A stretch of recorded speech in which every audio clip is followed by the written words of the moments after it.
Moved by the Rent Guidelines Board. It's expected to hold a revote tomorrow morning. Okay, this comes just weeks after a preliminary vote recommending increases for the nearly 1 million rent-stabilized apartments in the city and their tenants. Fox 5's Arthur Chen is here with the latest. Wow. Steve, Natasha, you guys know how this normally works. Usually the Rent Guidelines Board sets and approves a range to increase rent by. Then they vote on an actual number that's within that range. And for this year, the range was already set, calling for tenants to pay almost 8% more on 2-year leases on the high end.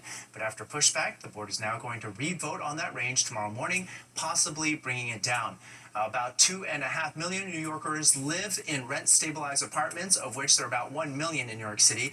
And preliminary guidelines approved by the board last month set increases of up to 4.75% on 1-year leases, 7.75% on 2-year leases. Now, even Mayor Adams, who appoints the Rent Guidelines Board, said the higher end of that range was too much for New Yorkers to afford.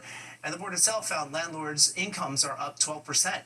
The biggest jump in landlord profit since the 1990s, we're told. Well, the rent hikes planned for this year is the 4th consecutive increase in Mayor Adams's 4 years at City Hall. And tenant groups point out under previous Mayor Bill de Blasio, there were 3 years where rent was actually frozen.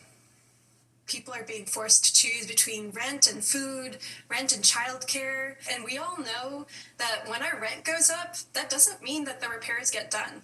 Oftentimes, our rent keeps getting higher, but our conditions even keep getting worse. Our property taxes go up every year. Not only, they keep increasing the assessments. Their water and sewer is going up. In fact, they're having a hearing now to increase the water and sewer rates. Utility rates, gas, electric is all going up.